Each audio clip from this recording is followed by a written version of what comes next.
everybody, I'm Blue, and today I'm feeling particularly nostalgic. Next Friday is going to be the 30th anniversary of Pokemon. And where there's a lot of things to be said about the Pokemon company as a whole right now, I decided I really want to sit back and just focus on the positive elements of the series and talk about some of my personal favorite little guys. So without further ado, let's begin. Growing up, I was in the prime demographic to be a Pokemon kid, and it had its nails in me hook, line, and sinker from pretty much day one.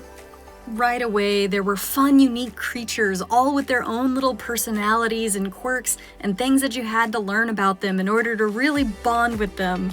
And no doubt, I immediately fell in love.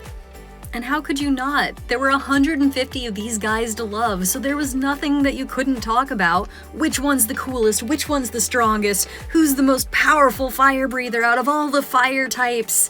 As well as just, who's your favorite and why?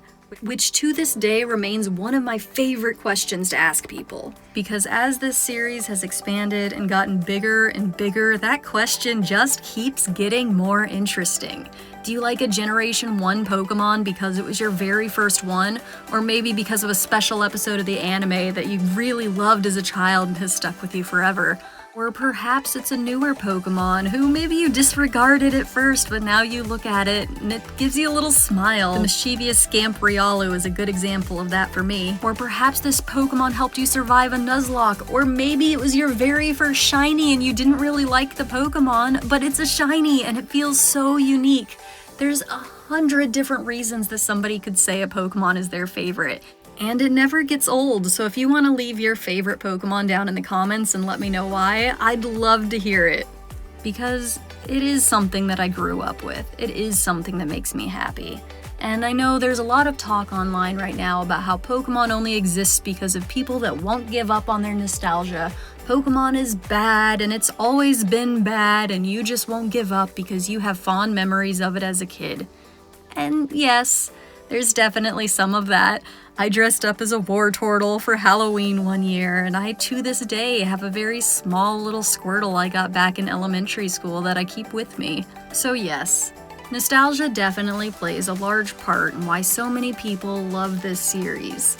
But I've met people later on in life, in high school and college, that played Pokemon games for the first time in their life, and they found themselves charmed to it. So what's the deal there? If it's not nostalgia, what is it? And the answer is, you get to choose your own adventure. A lot of people talk about how there's no choices in Pokemon. You choose yes, and the answer is yes. You choose no, and the answer is still yes, and you're going to keep clicking no, hoping that maybe there'll be a different dialogue prompt. I'm so sorry to tell you, it's so rare that there is, it's not normally worth it. But every time you boot up a game, every time you start a new file, every adventure that you partake in the wonderful world of Pokemon is a decision that you make. Who's on your team? Why are they on your team? Do you have a Pokemon that's really bad and awful, but you love it so much you keep it on there anyways, and it has that one battle that surprises even you as you've been cheering for this thing the whole time? Those are adventures that you chose and that you made. Even if the game itself is still going to be about go here, do this, and then go here and do this, and maybe, just maybe, they'll gift us with some cool and interesting characters along the way. What matters the most in a Pokemon game are the decisions that you make along the way, paving an adventure completely unique to you. I know people who will gladly use the exact same Pokemon over and over again just because seeing their friends, seeing that nostalgic face, brings them so much joy. And then I know others who refuse to ever repeat a Pokemon because there's so many different combinations that you can do. And all of these are decisions, and they're decisions unique to the game and unique to the franchise that still bring up the idea and the feelings of being a kid on the playground talking about why this Pokemon is the best. So yes, where I have a lot I could say about the games and the state of them right now, first and foremost, I am just grateful to have had a game that I have been able to love from childhood to adulthood, learning about new guys and new abilities, and with just enough nuance and changes to the formula over the years, that I can say, even as a boring adult, I do still love Pokemon and the joy that it brings. Because sometimes what we need in life isn't a new and exciting adventure that challenges us and pushes us beyond our limits. Sometimes you just need the junk food, man. And if Pokemon isn't some of the best junk food there is in gaming, I would love to hear a counter-argument.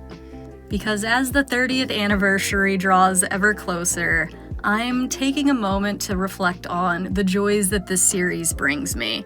And I've been indulging in that nostalgia so much. I've been playing my games on my 3DS underneath my blankets like I used to do as a kid. And as an adult who goes about their day-to-day life doing pretty much the same thing over and over and over and over again, it's nice to have a break. And I think that through the years, at the end of the day, that's what Pokemon has always been to me. It's a nice break. And if you have any Pokemon that you want to draw a little extra attention to on this anniversary date, go ahead and swing by my Blue Sky. I have a post right now, and if you comment in it your favorite Pokemon, provided I don't get bombarded with requests, I'm going to try to draw all of them and post them throughout the day during the 30th anniversary. So that link's down in the comment below. And until then, I'm not going to go to PokemonCenter.com, I am not going to buy any more plushies, and I will see you later!